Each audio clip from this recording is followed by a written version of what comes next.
Hey everyone, welcome to another episode of Triangle Offense. I'm Munish. As always, I'm joined by Nishant. Hey Nishant, the whole Western Conference table just turned around in this over the weekend, didn't it? The Utah Jazz fell to the second, the Suns went first, the Nuggets leaped over the Clippers, Yep. Mavericks are sitting in fifth, the Lakers are just a game ahead of Portland, just trying to avoid the play-in game. What's going on? The Western Conference has just flipped over the weekend since we last spoke. Yeah, it's a lot of fun, isn't it? The Western Conference. I think this season in general has been great. It feels like there's a little bit more of balance in the league. The Western Conference is always fierce, but the East is kind of catching up. There's still disparity between the top half and the bottom half. But now the whole play-in race is super exciting in the East. So it's a good time to be a basketball fan. I didn't see that coming. I thought Clippers should be too strong for the Nuggets. It should be a little concerning. I mean, it's one game at the end of the day. I'm not going to overreact. But if you're a Clippers fan, it should be a little bit concerning that this should be your championship year. By this stage, you should be in a scenario where you fear no one. Yeah. And yet here we are, unable to overcome the Denver Nuggets yet again. This time without Jamal Murray to nail that coffin. So, yeah, I didn't see that coming, but I love how the West is shaping up because this makes for some truly spectacular playoff first round matchups. I can't think of when first round matchups were this exciting and this varied in number. Right. I mean, if the Clippers are going to face the Mavericks, that's an absolute beauty. The Lakers facing on against the Nuggets. That was the Western Conference final last year. It's funny that you said you're concerned that the Clippers are no longer acting as the favorites. What about the Lakers? I mean, LeBron's back. I know it's one game, but they've been on a downfall. They've been having a downfall. Yeah, sure, but with the Lakers, they're gonna have the excuse that LeBron's been out for a while and AD's been out for much longer, and they've just come back for a few games. Clippers by now should have hit their stride. This season, they weren't hit by injuries or load management by choice. And I really thought this was the year that you could see what this team's really capable of. Like, what's the best of the Clippers? Because I thought they had a very strong shot this season. Before the Lakers injuries, I was obviously of the opinion that the ultimate test is to overcome the Lakers whenever they meet them. But the Clippers still don't look playoff ready. Maybe it's just a case of them taking it easy right now. Possible, but they made that mistake last year also. They just thought they'll turn it on in the playoffs and it just didn't work. It worked until it absolutely didn't, and then it went downhill too fast from there. Because for as long as it worked, things were great. The second someone threw a spanner in the works, they had no plan B. They'd never faced something like this. They weren't prepared to face this kind of a whiplash, and they just crashed and burned at the end of it. So that's why I say I'm a little more surprised about the Clippers than I am about the Lakers. Well, one team for which everything has been going right is the Denver Nuggets. I know the Jamal Murray injury kind of hampered their plans and they had to put their championship hopes on the shelf for a bit. We thought of that. But since the injury, they're 9-1. They lost one game, that too against the Warriors, where Jamal Murray got injured, and also one more game against the Warriors. So 9-1 in the last 10, 15-3 since Aaron Gordon trade, 21-6 since the start of March. Incredible record. I mean, the Nuggets, you can't really write them out yet, can you? No, not at all. I mean, this wasn't a first round and out team, even without Jamal Murray. But given how the playoffs would shape up, and at the time I thought they'd finish fourth in the regular season, I thought second round's as far as this team can go.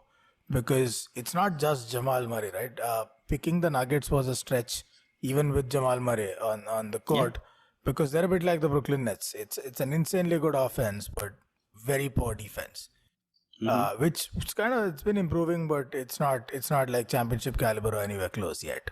So I thought second round's as far as they can go, because with that defense, with Jamal Murray out, and maybe that's still how it stands, because and we'll talk about all the individual performers in Denver soon, but a lot of them, even when they get going offensively, are not really that great defensively, and they still have that problem. When you talk about the Brooklyn Nets, you said that they don't have to be the league's best defense to win the league. They just need to be 15th or 16th and they'll do it. Can you equate the same for Denver Nuggets? They don't really have to be the best defense in the league. You have the MVP in your team. You have MPJ who's putting up Kevin Durant-like numbers. He's playing like Kevin Durant. Why can't you do the same for the Denver Nuggets then? Okay. I will believe this when MPJ wins multiple scoring titles, when he does this across a span of a number of years, night in, night out, torches teams in the playoffs, schools Pat Beverly and the likes, and then just grabs finals MVPs on a team that's as stacked as a team has ever been to go and get finals MVPs.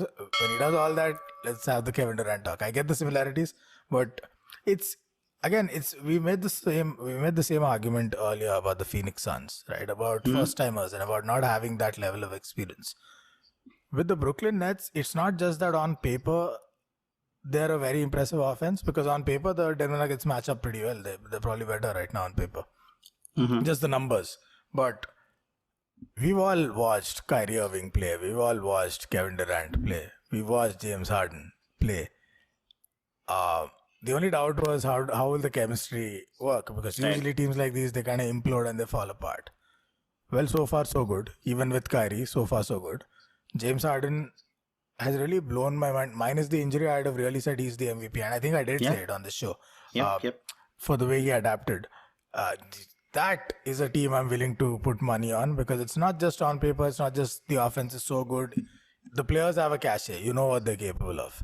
And 2 out of those 3 guys have been to the finals. They're champions. One of them is a finals MVP multiple times. They've hit clutch shots. They've hit all kinds of shots. Their skill sets are unparalleled.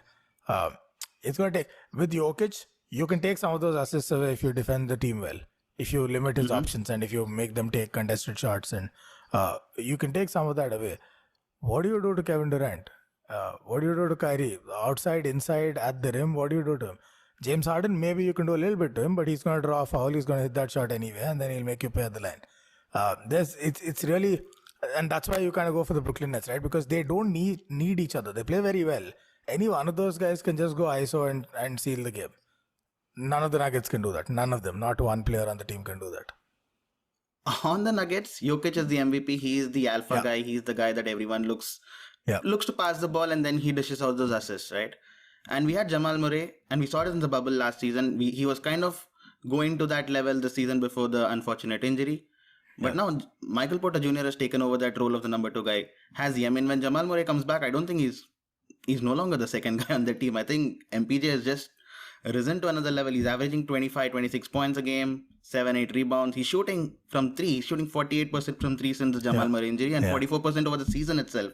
So over the season, it's not a small sample. So this guy is really putting out some great numbers. I think one criticism we had over the last season and even the season was that he was bad on defense. I think he's kind of improved that as well. He's not the best defender in the league, probably not even the best in the team, but he's improved that. So this guy is a player to watch out for. Do you really think he's the second guy on the team now, even when Jamal Murray returns next season? And are Nuggets real contenders, even if not this season, for next few years? Because these guys are all young. Jokic is young. MPJ is super young. Jamal Murray is young. This is a team building Gordon's for too. the next... And Gordon's young too. Yeah, you kind of forget. He's been in the league for so long, but he's young as well. Yeah. So this is a total championship caliber team when fully fit, aren't they? Yeah, for sure. I mean, even before the Aaron Gordon trade, you knew Denver Nuggets is a team that there's a chip there in the next 3 years or so. There's a chip for sure there. Or they'll get very close. Aaron Gordon is just about hitting his prime. Jokic is close to getting there. Jamal Murray is really young. Michael Porter Jr. is younger.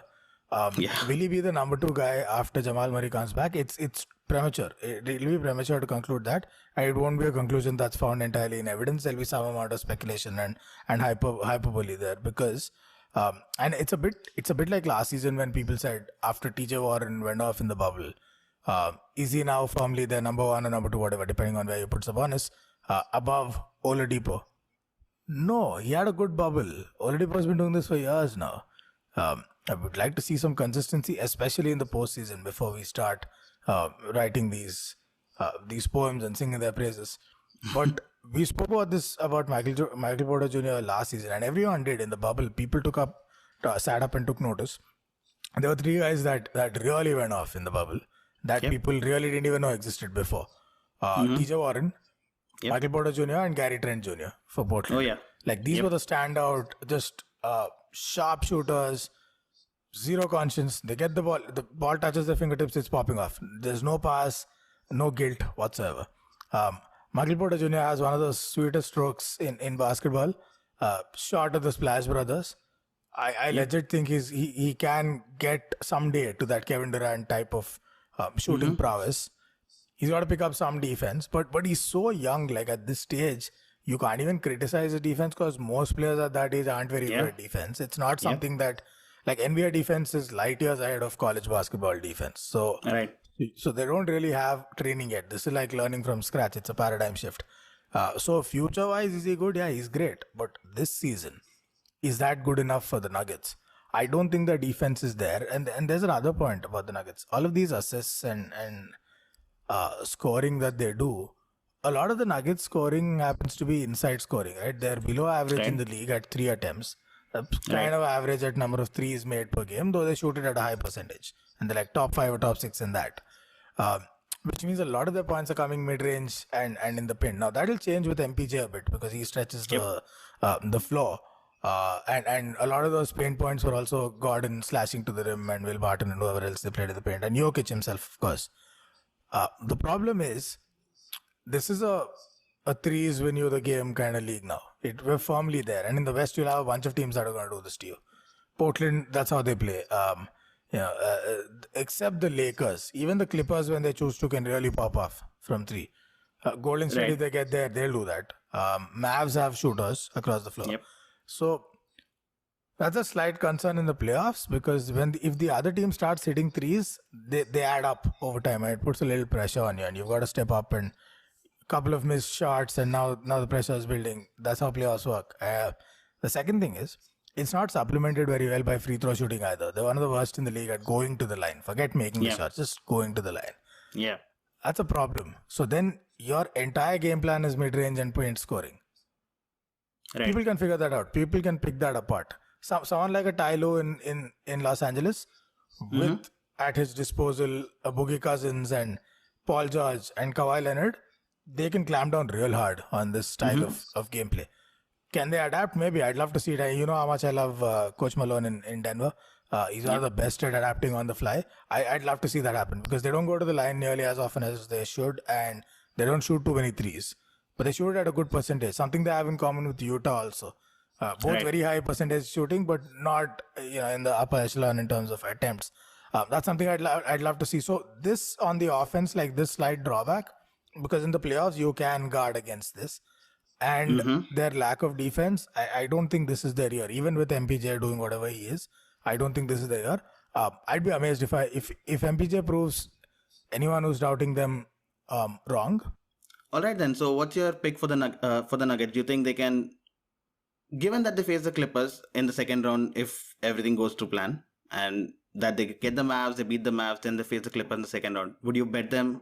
Would you bet against them when it goes to 7-game series? Because they beat the Clippers last season. You've seen them yesterday. They beat a full-strength Clippers as well. And the Clippers are kind of suspect when it comes to playoffs. So, and Jokic is clutch when it comes to playoffs. You've seen that. MPJ doesn't show any nerves at all. I really would bank him or back him rather in the playoffs. So, if the Nuggets play the Clippers in the second round, I know if the Suns play the Clippers, I'm surely backing the Suns. But what if the Nuggets play the Clippers? Yeah, you know what? History hasn't been kind to those who bet on the Clippers. But in this series, I think they should get it done. I'll start questioning everything in my life if I see Kawhi choke 2 playoffs in a row. He didn't really choke last season. It was just that one game 7. But sometimes that's all it is. And you've got to accept that because if your career can get such a big impetus from the luckiest shot in basketball history, just one game 7, then you should take this 1 game 7 also, the detriment that comes with it. So, but yeah, long story short, I think the Clippers have this. At least the Nuggets series, that's theirs to lose. All right, whatever said and done, we are just inching closer to the playoffs and the play-in tournaments. Can't wait for that. But that's all I have for you in today's episode. I'll catch you again tomorrow. Peace. Bye.